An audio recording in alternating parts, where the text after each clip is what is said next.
Доходы наши формируются где-то на 70, на 80% из налоговых поступлений. Мгм. Из налоговых поступлений. Налоговые поступления у нас там 8 видов налогов, которые вот мы собираем. Есть еще понятие неналоговые поступления. Это штрафы, сборы, платежи. Там собираемость этих поступлений не связана с налоговой службой и таможенной службой. Мгм. Она связана, допустим, с фондом госимущества, который держит все активы страны. Он через них поступает дивиденды, Мгм. через наши акционерное общество. Собираемость прибыли также связана с госпредприятием. Есть арендные платежи, то есть это не налоговые. Есть внешние гранты, которые поступают. Вот это все, это доходная часть. Вот с чего она формируется. Налоговое поступление, как я сказал, из определенных видов налогов, по секторам распределить, на сегодня по итогам 10 месяцев большой удельный вес составляет именно цветная металлургия. Ну, это Кумтор. Мгм. Он был, есть, а тем более он сейчас как бы национальным является достоянием Всё нам. структуры. Да, вот и его вес. Это сейчас этот. Порядка, порядка где-то 140% удельного веса в этом году дает отрасль строительства. М. Финансовый сектор, это вот наши вот банки дают отчисления, тоже в этом году очень хорошие показатели показывают. Сектор торговли, розница. Вот такие вот основные сектора, которые нам сегодня обеспечивают поступление в бюджет. Среднее такой статистический, если мы будем брать среднее значение предыдущих лет, темп роста собираемость налогов составил порядка где-то от 108 до 112%. Темп роста. Мгм. Вот.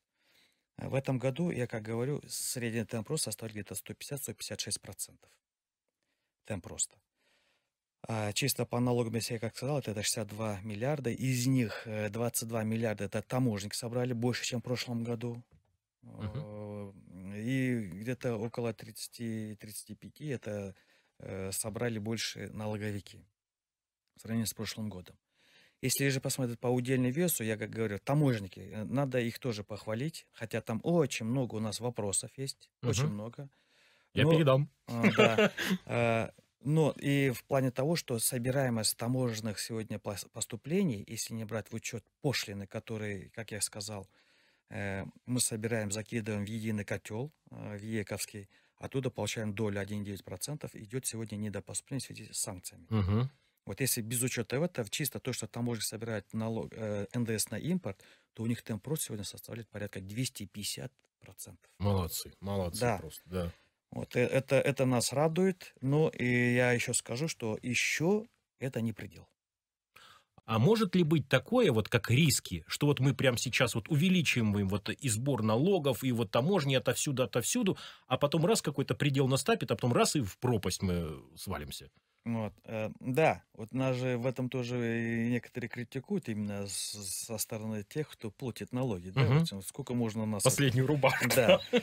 Но представляете, в чем дело, да? Мы же нового вида налога не вводили, М. мы не увеличили налоговые ставки, Мгм. все оставили как есть.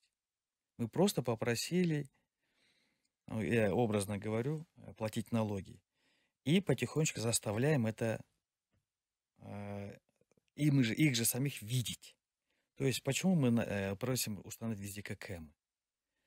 Вот мелкие, значит, наши розничные точки, да, мы говорим, не надо брать вам патент. Не берите патент на Установите освобождение. этот аппарат и Просто все. поставьте ККМ. А почему люди выходят и протестуют против ККМ? Это не они.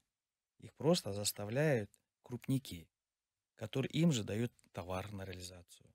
Им же Мгм. поставляют какие-то поставки. Вот они как раз-таки заинтересованы, Чтоб чтобы не не было было учета, видно, да, да, сколько какие завезли, идут сколько. обороты. Мгм. И мы через ККМ видим, какие идут обороты, откуда. Потом ввели, значит, и сейчас очень активно, это мы сейчас используем, это с прошлого года, это электронный учет фактуры. Мгм. Любой товар, даже ручка, заехав, она фиксируется.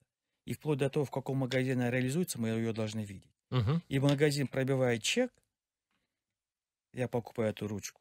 В чеке есть мой налог, который я уплатил. А почему он не должен идти в бюджет, а должен присвоить себе в карман? Мгм.